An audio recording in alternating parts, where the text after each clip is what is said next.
to Episode 8 of Ship of the Week. Today, we'll be discussing the Royal Navy ironclad battleship HMS Victoria of 1887. Laid down in Newcastle at what was then Armstrong Mitchell and Company as HMS Renown, with Queen Victoria's Golden Jubilee approaching, the unfinished ship was renamed in honor of the Queen. She was launched in April of 1887 and commissioned into service 3 years later, after an extensive fitting-out process. Victoria and her sister, Sans-Pareil, each 340 feet in length and displacing about 11,000 tons, sported a rather unique silhouette, common to only a few other battleship designs of the era, with their superstructure, upper works, and main armament placed well aft. The arrangement gave the two ships the nickname the Pair of Slippers, for their striking resemblance to the shoes one might wear shortly before turning in for the night. The ships were fitted with a pair of funnels abreast of each other, rather than fore and aft along the center line, as was more commonplace, and all these features meant the Victoria-class battleships could be easily identified from any angle or any distance. Victoria was the first capital ship to receive triple expansion engines, her 2 units generating more than 14,000 horsepower and giving the battleship a top speed of just over 17 knots. This general arrangement plan also gives an idea of the layout of her 18-inch armor belt, giving the lower deck and the main battery added protection. The conning tower bore 14-inch armor, and the decks were given 3 inches. Victoria's main armament consisted of 2 16-1/4-inch guns mounted in a turret forward, and 1 10-inch gun mounted aft, as well as an array of 6-inch and 6-pounder guns scattered throughout the upper decks. She also carried 6 torpedo tubes. The massive main turret was heavy enough that the design of the ship required a very low-lying forward section to prevent her from becoming incredibly unstable, an unfortunate compromise that meant Victoria took a significant amount of water over the bow in heavy seas, and from a distance she appeared to bury her nose in the ocean with even the slightest swell. Victoria was also unable to fire her main battery directly ahead, due to the limited elevation capability of the weapon.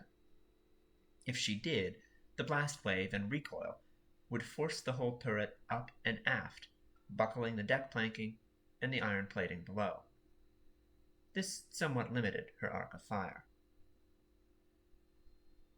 When Victoria entered service in 1890, she was made flagship of the Royal Navy's Mediterranean Fleet under Vice Admiral Anthony Hoskins. Pictured here, Victoria sits in dry dock in Malta, undergoing work sometime early in her career. George Tryon, pictured here as a young naval officer, replaced Hoskins as commander of the fleet in 1891, and the ship set about conducting naval exercises in the region surrounding Plataea, along the coast of Greece. While approaching Snipe Point, on January 29, 1892, during torpedo practice runs in shallow water, she grounded on a shoal, tearing her hull plating and flooding multiple compartments. After a request for aid by Vice Admiral Tryon as he approached Victoria aboard Surprise, Scout, Humber, Edinburgh, Dreadnought, Theoden, Hecla, and Samson arrived to organize the battleship's refloating. Tons of extra weight, mostly coal, was tossed over the side, and eventually on February 4th, with multiple ships and Victoria herself running astern, Victoria was freed. She was quickly repaired and back at sea. The following summer, with Vice Admiral Tryon still in command, the Mediterranean Fleet was conducting exercises in Ottoman waters off Tripoli, in what is now Lebanon. Tryon required his ships to use a communications doctrine in which the flagship would execute a maneuver, and then each ship in the line, formation aft, would follow her lead. The fleet was divided into 2 divisions, with Victoria at the head of one line and HMS Camperdown, pictured here under the command of Rear Admiral Albert Markham, leading the 2nd Division.